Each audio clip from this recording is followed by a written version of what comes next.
dari fail-nya, atau kalau dia mau ngambil damage juga oke. Sama satu, Veil kalau ngambil damage bakal ngabisin semua anak dari Glue. Yes.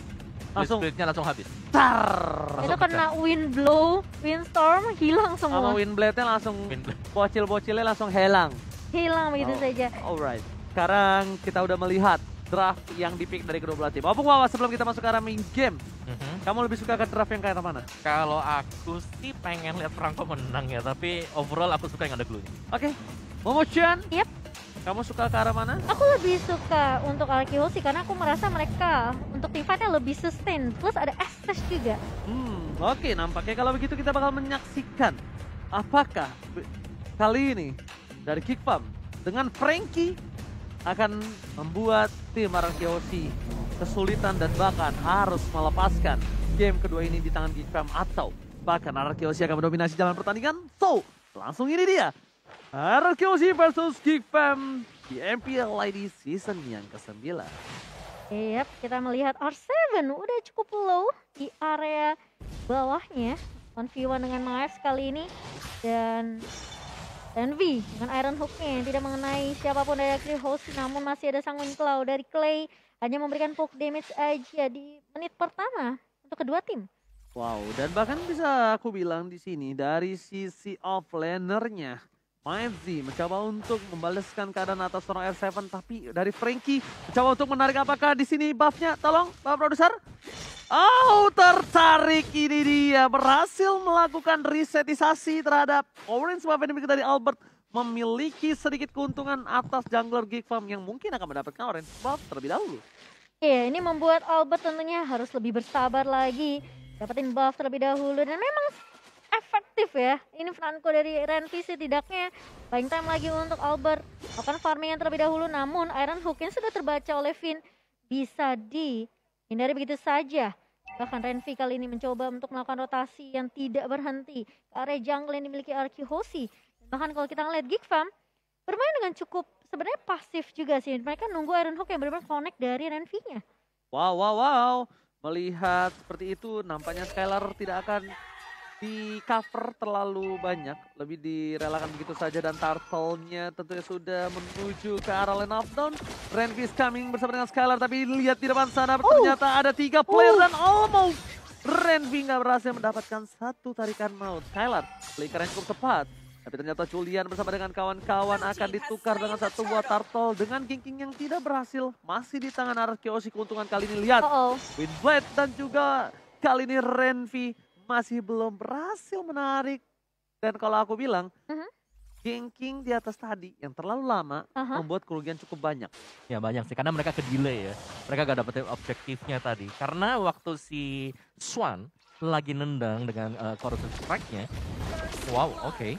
Harus ke pick off sedemikian rupa. Maksudnya adalah waktu dia nyerang, dia gak dapetin level 4. Dia belum punya Tone of Path Memory. Beda cerita kalau tadi udah ready untuk Tone of Path Memory-nya. Oh, tertarik Clay di depan sana, tapi ternyata masih ada Purify. Masih bisa diselamatkan dari ganking yang dilakukan oleh para pemain dari tim Geek Farm. Karena damage juga masih belum terlalu maksimal. Sedangkan Julian mencoba untuk farming, mengejar ketertinggalan atas seorang Albert yang memiliki satu level di atas dari seorang Julian. Sementara kali ini Renvi bakal coba berfokus terlebih dahulu, mungkin bakal nge-baby Swan kali di area atas. Dan R7 berhasil mengusir pergerakan dari Miles kali ini di area bawahnya. Arkehosi, mereka belum terlalu ada permainan yang cukup agresif. Farm juga masih menunggu inisiasi yang baik tentunya dari Iron Hook Renvi kali ini. So, ini bakal menjadi early yang cukup pasif dari kedua tim. Apalagi kita tahu dari Albert sendiri, ini kemungkinan besar dari jungle-nya bisa aja diganggu sama Renvi. Di reset lagi seperti menit-menit awal tadi. Oke, saking respect-nya 3 pemain dari tim Arkehosi, mereka sebelum ke arah top lane aja, dia muternya jauh banget. Dia muternya dari tengah, karena di bus yang belokan ini, itu bisa ada Renvi atau Vince, dan langsung coba ternyata di commit, berhasil mendapatkan PGN, lewat ke arah yang salah, baru dibilangin, ngelewat di sana, langsung hilang di telan bumi, tak tersisa. Sedangkan Skylar mencoba untuk memberikan sedikit damage, spray down, tapi ternyata dia memilih untuk memberikan roket, melakukan clear minion, nampaknya belum berhasil, dan plating yang dilakukan Julian cukup baik, menghilangkan seluruh gold yang dimiliki dari tim Arkehosi di arah top lane. Iya, ini Skylar memang agak sedikit terganggu oleh pergerakan yang dibawa oleh Geek Farm, namun Julian masih bisa untuk mendapatkan satu buah komang di area atas. Dan Clay pun sepertinya bakal harus bermain agak sedikit sabar kali ini di area mid-nya. Ini Vince-nya bareng sama Renvi terus ya. Karena mereka mau mainin kombonya. Betul, Bloodhound langsung kena wind blow juga, langsung di-punish dengan adanya windstorm. Tapi sejauh yang kita melihat bahwa dari Arkehosi dan juga Geek Fam, mereka masih tetap santai. Mereka masih tetap bermain secara objektif. Dan seperti ini, untuk objektif pelan, Arkehosi nanti mereka yang akan pegang kendali masuk ke mid game. Intip dikit dari item build-nya juga, Clay sudah punya Clock of Destiny. Sedangkan untuk dari sisi Geek Fam, mereka butuh sesuatu sih. Mereka butuh mid lane-nya agar lebih cepat kaya juga. Dan akhirnya sudah mulai nyusul Iya. buat Vince-nya. Oke, Vince-nya udah mulai mencoba untuk menyusul kali ini. Berbeda dengan di game yang sebelumnya, Lilianya yang tidak dikasih permainan. Tapi lihat ternyata shutdown akankah diamankan dengan shotgun yang luar biasa. Pipin, tapi lihat Purify Gaming respect terhadap para pemain dari tim Geek Fam yang memiliki crowd control yang cukup besar. Membuat Pipin berhasil hidup. Di depan sana Skylar mencoba untuk melakukan satu buah spray down yang bisa kita bilang adalah sebuah keuntungan mendapatkan turret. Bukan platingannya lagi, tapi ternyata Vince di depan sana tertampar. R7 tercari, Bloodihan telah dikeluarkan, tapi nampaknya R7 harus kehilangan poin di area tengah. Iya, karena dia sudah mulai kelihatan juga di area MF dan bahkan kali ini Julian dengan terusnya mencoba untuk mencari ke arah Abed, tapi ini bakal menjadi suatu war yang agak sulit ketika ada Estes yang selalu nempelin memberikan heal terus-terusan. Ini bakal jadi PR yang kedua untuk Geek Fam. Gimana caranya mereka nge-shutdown Vin terlebih dahulu mungkin nantinya. Benar, jadi satu momen yang sudah didapatkan tadi oleh Geek Fam adalah mereka bisa langsung masuk menyerang dengan menggunakan Bloodihan yang dimiliki oleh Franco. Tapi itu pun harus dengan posisi bahwa Renvi udah siap banget. Dia harus bisa ngebuka, dia harus rela untuk ngebadarin semua damage dari Arkehosi. Dia kayak hit or miss ya. Kalau memang hit, dia bisa komboin sama Vince-nya. Tapi kalau miss, dia harus siap-siap terpanik balik. Oke, spray down dikeluarkan di depan sana. Langsung ada Lancelot, tapi ternyata Julian tertabrak. Benjol dan tertarik. Masih bisa di-heal oleh seorang Pipin. Berhasil menyelamatkan suara Skylar dan bahkan kehilangan turret di arah bottom lane. Ter-outplay sepertinya permainan dari tim Geek Fam di arah bottom lane yang harusnya diuntungkan Geek Fam. Jadi kerugian yang sangat-sangat tidak adil. Dan bahkan aku ngelihat dengan permainan yang dibawakan Arkehosi sampai menit ke-7 ini, mereka hanya peduli dengan objektif turret. Mereka nggak mau terlalu overcommit. Dengan adanya war mungkin seperti yang tadi, Skylar masih bisa bertahan, masih bisa survive di area bawahnya dengan bantuan dari Vin. Dia bisa aja nyulik ke arah Renvi, tapi dia nggak mau. Dia lebih pikirin oke, amanin turret objektif, dapetin turtle, coba untuk kandangin Geek Fam nantinya, baru mereka siap untuk war 5 lawan 5. Oke, tapi di depan sana Renvi, R7 mencoba untuk menangkapnya. Nampaknya Julian, hati-hati tidak boleh terlalu overcommit. Para pemain dari tim Geek Fam, mereka juga masih harus menunggu momentum dari seorang Renvi dengan mendapatkan satu buah tarikan. Mancing Mania nggak berhasil, langsung knockout strike dikeluarkan. Snipernya hampir saja kena seorang Vince yang membuat dia agak sedikit miss. Pergerakannya masih belum bisa diperkirakan, tapi lihat Pipin semua komitan langsung hilang begitu saja. Vin yang menjadi salah satu poros utama pertahanan dari Arkehosi, sustainability-nya dihilangkan kali ini Opung Wawa. Ya itu satu atau mungkin dua kali ya kita melihat hal yang sama dilakukan untuk Geek Fam.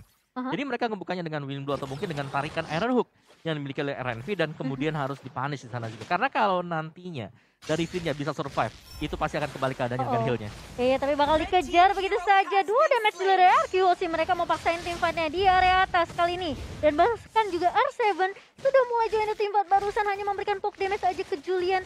Cukup untuk penumbangan Renvi sendiri karena mereka tahu ini initiator yang benar-benar harus ditumbangin terlebih dahulu. Hampir tercutting, hampir terpotong. Satu buah Iron Hook itu bisa mengubah segalanya loh. Bener banget, dan bahkan kalau bisa kita bilang ya, di sini hampir saja seorang Vince itu menjadi korban kalau dia nggak flicker. Dan Renvi karena dia harus berada di garis depan, mau nggak mau dia harus menjadi samsak di game kali ini, dan R7 bisa tertarik kali ini oleh seorang Renvi. Ini yang harus diperhatikan.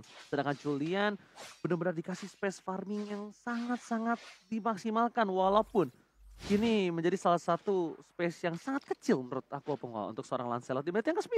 Iya, apalagi Albert dengan Yison Shin yang bisa di pressure ya, bisa dicari mungkin dengan Lancelot kali ini bebas banget. Bebas banget. Bener, dia selalu ada space-nya karena Skylar-nya yang menjadi-jadi. Plus dia selalu buka Mountain Shocker-nya, kapanpun itu ada selalu dibuka. Jadi infonya bener-bener terang banget buat Arkehosi. Sementara kali ini Geek Farm mereka sepertinya agak sedikit berat kalau misalnya mereka mau kontes slot mereka yang pertama nih. Sakit juga ya. Sedangkan itu ada Julian di depan sana mencoba untuk melakukan clear minion atas para pemain dari tim Arkeosi. Mereka berkesempatan untuk mendapatkan satu buah turtle. Akankah tim fight? Oh, turtle Lord, sorry kali ini. Tapi ternyata langsung dihilangkan satu turret bersama dengan satu buah Lord Renvi. Akankah tertangkap? Flicker melakukan gocekan mau, tapi Albert tidak mau tinggal diam. Turret akan menjadi pilihan utama terlebih dahulu. Dan R7 berhasil menangkap Renvi. Diangkat begitu saja, tapi glue-nya masih terlalu strong. Glue too strong. Split boost yang dilakukan Julian berhasil mendapatkan turret tambahan kali ini di arah top lane. 2 turret untuk Geek Farm, namun harus membayarkan dengan adanya kehilangan Lord dan juga kehilangan Renvi kali ini. Ini setidaknya buying time yang cukup banyak yang dibawakan oleh Julian. Ini membuat Arkeosi mereka kalau nggak mau harus benar-benar peka sama minimap di area atas. Sementara untuk itemnya kok. Yes, dari itemnya sih R7 sih yang udah siap banget ya untuk fight, untuk ngebadanin semua damage dari Geek Farm. Jadi gak ada yang bisa ngenembusin dia sekarang, apalagi kalau dia sudah punya split. Oke, tapi lihat di atas sana udah ada Lord yang tumbang. Ini permainan Skylar langsung ini ya, agak sedikit ke flashback ya. Ke flashback. Mirip permainan seperti Oheb di M series kemarin dengan melakukan poking damage terhadap turret meskipun tidak ada minion.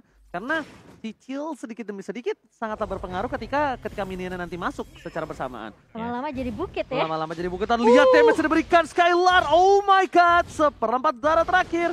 Fokus ke arah turretnya Skylar benar-benar memberikan sedikit surprise attack. Itu kalau jantungnya udah copot ya guys ya. Wow, dan kali ini lihat semua untuk lane-nya di-clear dengan cukup cepat dari Arkeosi. Dan bahkan mereka memakan satu demi satu turret yang sudah diamankan, tentunya 6 turret di tangan Arkeosi. Ini membuat Geek Farm mau nggak mau mereka harus stay di dalam base. Mereka harus benar-benar dapetin momentum balik kali ini untuk comeback.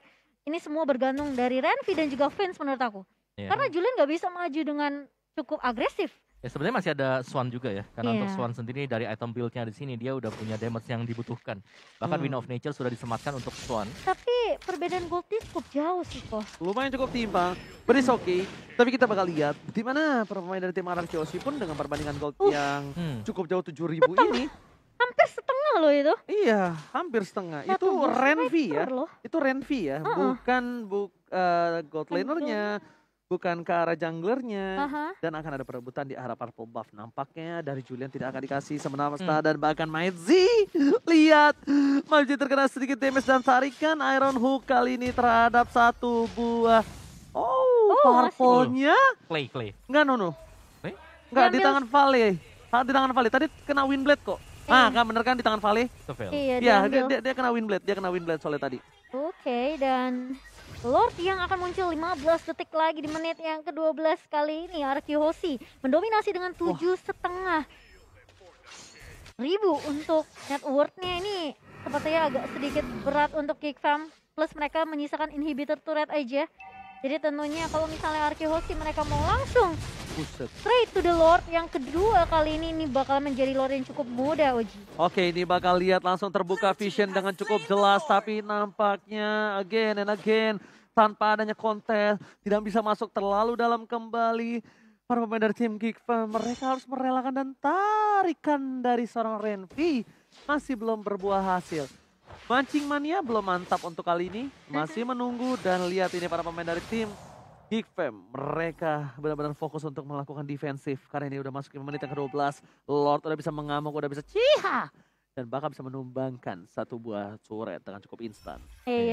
Konsol udah mulai dibuka kali ini mengincar ke arah R7. Tapi apakah sesuai dengan planning? Renvi narik ke arah satu buah minion kali ini dan masih bisa di defense dengan cukup baik. Dari R7 juga mencoba untuk memberikan speed. Langsung lancap ke arah seorang Renvi kali ini dan bahkan ada damage yang dibuka oleh Albert.